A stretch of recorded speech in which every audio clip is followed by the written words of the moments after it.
High বন্ধুরা, তোমরা কেমন আছো? আশা করি ভালো আছো। আবারও নিয়ে চলে এলাম নতুন একটা ভিডিও। ভালো লাগলে লাইক কমেন্ট করবেন আর সব বন্ধুদের কাছে ভিডিওটা পুরোপুরি শেয়ার করে দেবেন। যাই হোক, এখানে আমি চলে এসেছি হাবড়া মনসা মন্দিরে। এখানে হচ্ছে জাগ্রত মন্দির, এখানে খুব জাগ্রত মন্দির। আর এখানে পুজো হয় বিশাল অনুষ্ঠান করে। আর অবশ্য দেখতেই পাচ্ছ প্রচুর পরিমাণে লোকজন এখানে মায়ের কাছে পুজো যে যা করতে আসে এখানে পুজো করার জন্য। আশা পূরণ হয় আশা করি। আমি তো প্রতি বছর এখানেই চলে আসি এই মায়ের মন্দিরে।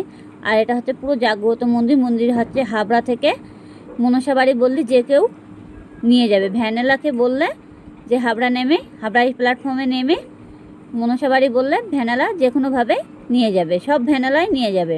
আর এখানে মেলাও হয় প্রচুর পরিমাণে। দেখতেই পাচ্ছ মন্দির সব পুজোয় বসে আছে। আমাদের অবশ্য পুজো দেওয়া অলরেডি হয়ে গেছে, আমরা এখন পুজো দিয়ে ছাইটি চলে এসেছি। আর প্রচুর ভিড় হয় এখানে, দেখো মন্দিরের ভিতরে। আর চারি সাইড শিব মন্দির থেকে শুরু করে সব আছে। লোকনাথ মন্দির আছে, মনসা মন্দির আছে। মনসা মন্দিরের সামনে সব বসে আছে। এখানে প্রচুর পরিমাণে ভিড় হয়, মেলা টেলা সব কিছুই বসে। এখানে খাওয়ার দাওয়া থেকে শুরু করে সবই পাওয়া যায়, দেখতেই পাচ্ছ দেখো। আর এটা হচ্ছে এখানে মায়ের কাছে যা চাইবে তাই আশা পূরণ হয়। আর এখানে পরিষ্কার পরিচ্ছন্নভাবে সব সময়ের জন্য এখানে লোক আছে। দেখতেই পাচ্ছ দেখো কত মেলা বসেছে চারি সাইডে, প্রচুর মেলা হচ্ছে।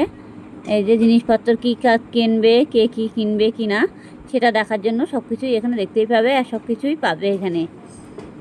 দেখো এই আমার ভাই বউ, এই আমার মেয়ে, আমার ভাইয়ের ছেলে সব বসে আছে।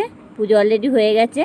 ভালো লাগলে লাইক কমেন্ট করবেন আর বন্ধুদের কাছে ভিডিওটা শেয়ার করে দেবেন।